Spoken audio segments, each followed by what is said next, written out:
Hello friends, पिछले video में हमने आपको इस बोटनेक ब्लाउज की आपको कटिंग बताई थी। तो आज के इस वीडियो में इसकी बैक डिजाइन दिखाने वाले हैं। तो यहाँ पे देखिए, ये जो मेन फैब्रिक है इसमें हमारा ये बॉर्डर बहुत ही छोटा है। तो यहाँ पे अगर कमर की पट्टी लगाएंगे तो ये आधा बॉर्डर तो इसी में चला जाएगा। तो इसीलिए हमने जितना हमारा सिलाई मार्जिन है उस तरह से यहाँ पे अस्तर में लगा लिया है और इसके ऊपर हम इसको इस तरह से रखेंगे और यहाँ पे बिल्कुल किनारी से सिलाई चला लेंगे। तो ये सिलाई बिल्कुल बारीक वाली होनी चाहिए और बिल्कुल एक बराबर आनी चाहिए, जो हमने मार्किंग किया है उस मार्किंग के ऊपर ही। तो इसको इस तरह से रखते हुए बिल्कुल आराम आराम से हम यहाँ पे बिल्कुल बारीक वाला सिलाई लगाते हुए इसको कंप्लीट कर लेंगे। तो ये कर देने के बाद अब हम इसको यहाँ पे इस तरह से उल्टा कर देंगे और इसको अच्छे से प्रेस करने के बाद में सभी तरफ फैब्रिक फेविकॉल लगाते हुए इसको अटैच करके लाएंगे। तो देखिए फ्रेंड्स, फैब्रिक फेविकॉल से इसको अटैच कर देने के बाद एक्स्ट्रा कपड़े को भी हमने काट लिया है। तो ऊपर की साइड पे थोड़ा फेविकॉल हमारा नहीं लग गया था, तो इसको हम सिलाई से यहाँ पे अटैच कर देंगे बिल्कुल सफाई से। तो ये सिलाई से अटैच कर देने के बाद अब हम इसमें डॉट लगा लेंगे। तो डॉट जो हमने मार्किंग किया है उस मार्किंग के ऊपर इस तरह से यहाँ पे डबल बराबर से रखते हुए यहाँ पे चला लेंगे और इसको रिवर्स स्टिच कर लेंगे। तो यहाँ पे बहुत अच्छे से पक्का कर देना है हमें। तो ये हमारा डॉट लग जाता है। तो इसी तरह से हम दूसरा वाला डॉट भी यहाँ पे लगाते हुए रेडी करेंगे। तो यहाँ पे देखिए, दोनों डॉट को लगा देने के बाद अब हमने यहाँ पे एक शेप ड्रॉ किया है, ओवल शेप। तो ये शेप का हम साइज में आपको बता देता हूँ। तो यहाँ पे इसका लेंथ हमने रखा है 5 इंच और इसका विड्थ रखा है हमने 1.25 इंच। और इस ओवल शेप को हमने पहले से ही प्रेस से चिपका लिया था और साइड में जो हमने एक्स्ट्रा अस्तर रखा है उसको इस तरह से फोल्ड करते हुए हम यहाँ पे इस तरह से सिलाई चला लेंगे।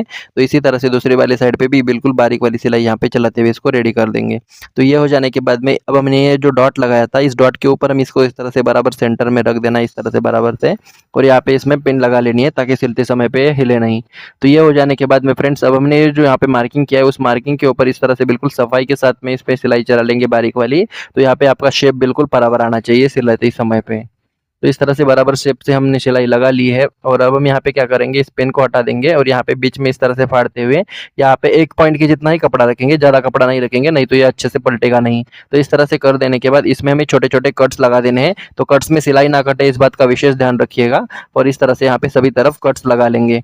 और ये कट्स लगा देने के बाद में अब हम यहाँ पे इसको इस तरह से रखेंगे और पूरा मार्जिन इस बकरम की तरफ रखते हुए यहाँ पे हम किनारे से सिलाई चला लेंगे।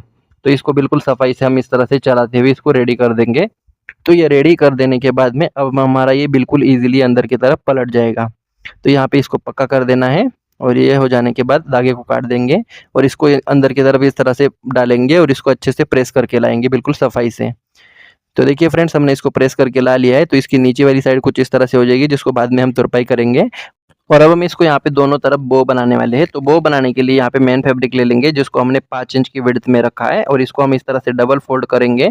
और अब हम यहाँ पे क्या करेंगे, इसको बंद वाली साइड से सिलाई चला लेंगे और यहाँ पे सिलाई को रिवर्स कर देना है। तो यहाँ पे इसका विड्थ हम रखेंगे 2.5 इंच और ये रख देने के बाद इसका सेंटर निकाल देंगे और इसको आगे तक बिल्कुल बारीक वाली सिलाई से चला लेंगे थोड़ा तक। और यहाँ पे दोनों भी तरफ थोड़ा थोड़ा सा यहाँ पे पलटने के लिए बिल्कुल छोटा सा होल यहाँ पे रख देना है और यहाँ पे पक्का करते हुए हम यहाँ पे चला लेंगे और इसको इस तरह से हमें चला लेना है और बिल्कुल इस तरह से पक्का कर देंगे। और ये हो जाने के बाद एक्स्ट्रा कपड़े को हम थोड़ा सा रखते हुए यहाँ पे काट लेंगे सभी तरफ से। तो ये हो जाने के बाद जो हमने बीचों बीच यहाँ पे होल रखा था, यहाँ पे देखिए इस तरह से, तो इसमें हमारा ये पलट जाएगा। तो इसको पलटाने के लिए हम सुई का यूज़ करेंगे इस तरह से और इसको यहाँ पे बिल्कुल अच्छे से यहाँ पे निकाल देंगे। तो यहाँ पे देखिए बिल्कुल सफाई के साथ ये हमारा निकल जाता है। तो ये निकाल देने के बाद सुई की मदद से हम सभी चारों भी कोनों को अच्छी तरह से यहाँ पे सुई को उल्टी साइड को डालते हुए इस तरह से हमें यहाँ पे कर देना है। तो यहाँ पे देख सकते हो आप, ये कुछ इस तरह से हो जाता है। अब हमारा एक्स्ट्रा कपड़ा अंदर की तरफ इस तरह से मोड़ देंगे और इसको इस तरह से कर देने के बाद ये अंदर चला जाएगा बिल्कुल बराबर से और इसको अच्छे से हम यहाँ पे प्रेस करके लाएंगे। तो प्रेस करके लाने के बाद इसका हम सेंटर निकाल देते हैं फ्रेंड्स और इस सेंटर पे मार्किंग करेंगे और इस मार्किंग के ऊपर ही हम इस तरह से छोटे छोटे गैदर्स बना लेंगे। तो ये हमारा बो इस तरह से बन जाता है। अब हम इसको 2-4 पल्ले के धागे में इस तरह से 2-4 बार लपेटेंगे और इसकी उल्टी साइड पे अच्छे से गांठ मार देंगे। तो यहाँ पे 2 गांठ हमें लगा देनी है अच्छे से और ये गांठ लगा देने के बाद ये हमारा एक्स्ट्रा धागा है, इसको बराबर से काट देंगे। तो ये हमारा बो इस तरह से रेडी हो जाता है। अब हम इसको इस तरह से रखेंगे और इसके ऊपर गोल्डन बटन लगा लेते हैं। तो इसी तरह से दूसरी तरफ भी कर लेंगे और इसका फाइनल लुक दिखा देंगे। तो फाइनल लुक हमारा इस तरह से आ जाता है बहुत ही अच्छे से। तो आशा करता हूँ आज का ये डिज़ाइन आपको पसंद आया है। पसंद आया तो लाइक शेयर कमेंट करना ना भूलें। मिलते अगले नए वीडियो में, तब तक के लिए जय हिंद जय भारत।